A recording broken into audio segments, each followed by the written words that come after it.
Hello, welcome to Liquid Motion Kids again. And I'm just gonna remind you that I'm Crystelle, and today I am going to present you the blenny.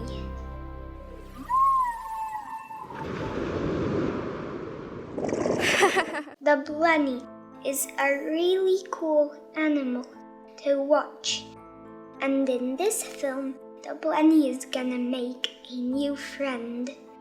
Blennies are super tiny, almost as tiny as the pygmy seahorse.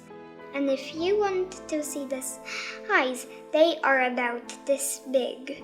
And a really cool thing about the blenny is that the eyes can be looking in two different directions at the same time. Like, one eye can be looking that way, and the other can be looking that way.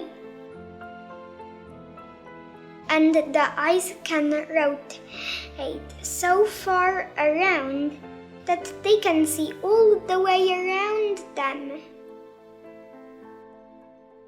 That's really cool, right?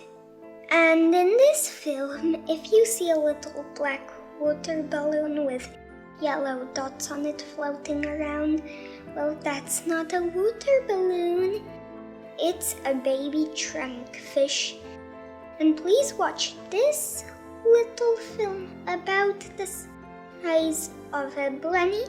Okay, that's just a joke, so don't count that in. And watch the blenny make a new friend.